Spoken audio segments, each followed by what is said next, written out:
Le combat spirituel, chapitre 35. Des moyens les plus utiles pour acquérir les vertus et de quelle manière on doit s'attacher à une vertu durant quelque temps.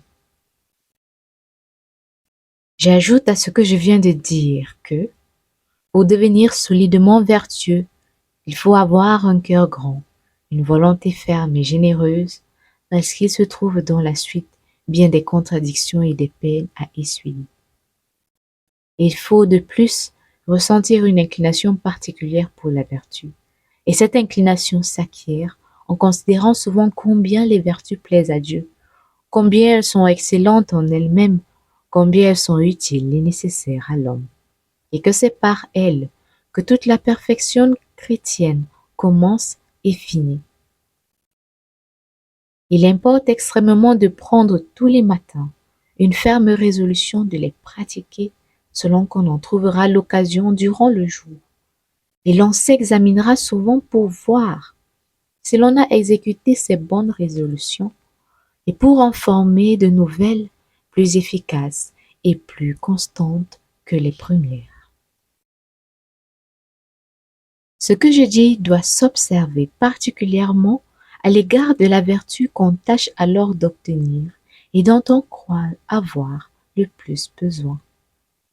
C'est à cette même vertu qu'il faut rapporter toutes les réflexions qu'on fait sur les exemples des saints, toutes les méditations sur la vie et sur la passion de notre Seigneur, qui sont d'une extrême utilité en toutes sortes d'exercices spirituels.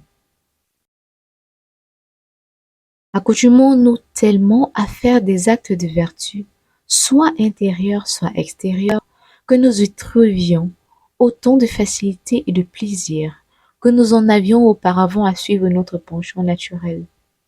Et souvenons-nous de ce qui a été dit ailleurs, que les actes les plus contraires aux inclinations de la nature sont les plus propres à introduire dans notre âme l'habitude de la vertu. Quelques sentences tirées des Saintes Écritures et prononcées de la manière qu'il faut, ou de bouche ou de cœur, servent encore merveilleusement à cet exercice. Ainsi, nous devons toujours en avoir plusieurs qui aient rapport à la vertu que nous désirons acquérir et en user à propos durant la journée, surtout lorsque la passion qui nous domine vient à s'échauffer.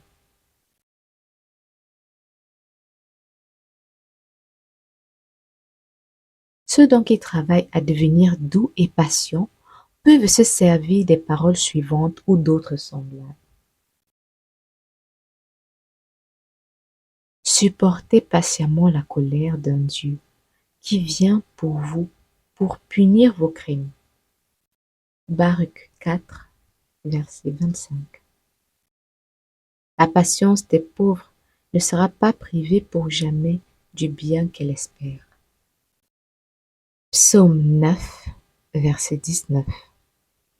Un homme patient vaut mieux qu'un homme vaillant, et celui qui peut se dompter lui-même est préférable à celui qui emporte des villes d'assaut. Proverbe 17, verset 52. Vous posséderez vos âmes par la patience. Luc 21, verset 19. Courons si bien que par la patience, nous gagnons le prix que Dieu nous propose. Hébreux 12, verset 1. On peut encore ajouter ces aspirations ou d'autres pareilles. Ô mon Dieu, quand serais-je armé de la patience comme d'un bouclier à l'épreuve des traits de mon ennemi? Quand vous aimerais-je jusqu'à recevoir avec joie toutes les afflictions qu'il vous plaira de m'envoyer? Ô vie de mon âme, ne vivrai-je jamais pour votre gloire, pleinement content parmi les souffrances? Oh, que je serais heureux si dans les flammes des tribulations, je brûlais d'envie de me consumer pour votre service. Nous nous servirons à toute heure de ces sortes d'oraisons, suivant les progrès que nous aurons faits dans les vertus et selon que la dévotion nous inspirera.